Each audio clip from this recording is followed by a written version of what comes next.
اورنگزیب عالمگیر کی موت۔ دنیا دیکھ رہی تھی کہ مغل سلطنت اپنی وسعت کے عروج پر ہے، لیکن حقیقت میں یہ اندر سے کھوکھلی ہو چکی تھی۔ کیا اب جانتے ہیں کہ دنیا کی 24% GDP پیدا کرنے والا چند دہائیوں میں دیوالیہ کیسے ہوا؟ مغل معیشت کی ریڑھ کی ہڈی منصبداری نظام تھا، لیکن جاگیروں کی کمی اور منصبداروں کی بھرمار نے جاگیرداری بحران پیدا کر دیا۔ جب زمین کم پڑ گئی تو افسر شاہی نے کسانوں کا خون چوسنا شروع کر دیا، جس سے زراعت یعنی ایگریرین اکانومی دم توڑ گئی۔ مرکز کمزور ہوا تو صوبے خود مختار ہو گئے۔ بنگال، اودے اور حیدرآباد نے دہلی کو ٹیکس دینا بند کر دیا۔ یہی وہ وقت تھا جب ایسٹ انڈیا کمپنی نے اپنے فیکٹری فورٹس تعمیر کیے۔ سورت سے کلکتہ تک مغلوں کی زمین پر اب برطانوی مرکنٹلزم کا قبضہ ہو رہا تھا۔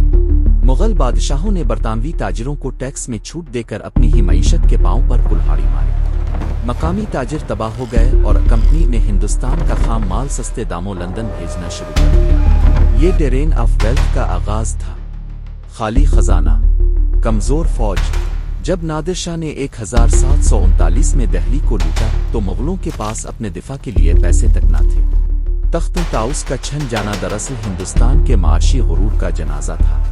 1757 یہ صرف ایک جنگ نہیں تھی، بلکہ ایک تجارتی کمپنی کا ریاست بننے کا اعلان تھا کہ میدان میں مغل معیشت کا وہ باب بند ہوا جس نے ہندوستان کو اس سونے کی چڑیا بنایا۔ اب یہ برٹش راج کی کالونی بننے جا رہا تھا۔